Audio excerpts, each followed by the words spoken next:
China is still showing its anger over House Speaker Nancy Pelosi's visit to Taiwan this week.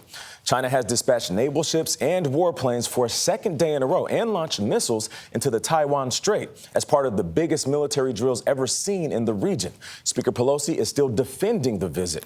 Our former Beijing correspondent Ramy Inocencio is watching this story for us. Ramy, good morning. Good morning, Nate. On top of China's second day of military action around Taiwan, Beijing is now suspending or canceling 8 areas of cooperation with the United States. That involves everything from military defense to cross-border crimes, as well as climate change. But for Taiwan, day one was already one of Beijing's biggest live-fire drills against Taipei ever. This show of force and fury of China intimidating Taiwan is what Beijing wants Washington and the world to see. With more than 100 warplanes, warships, and a nuclear submarine deployed into the Taiwan Strait and missiles rocketing into the skies. Beijing is enraged after House Speaker Nancy Pelosi visited Taiwan this week, meeting with President Tsai Ing-wen despite Beijing's warnings. Today, at the U.S. Embassy in Tokyo, she said her trip was not about changing Taiwan's ties with China or Asia.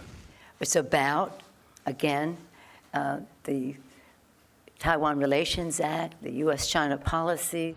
Reiterating that the U.S. has a legal duty to give the democratic island of 23 million the means to defend itself if threatened.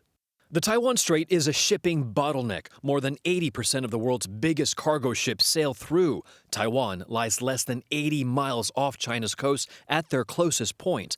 In a first, Chinese missiles are believed to have flown over the island. Others landed in Japan's waters, also unprecedented.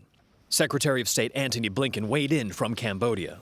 There is no justification for this extreme, disproportionate, and escalatory military response. And China will continue that response through Sunday. Many believe a precursor to an eventual full-scale invasion to unify Taiwan with China by force if needed. And the tension keeps rising. In the past few hours, China announced it's now placing sanctions on Speaker Pelosi as well as her family. But Nate, those are pretty much symbolic. Ramy Inocencio in London, thank you.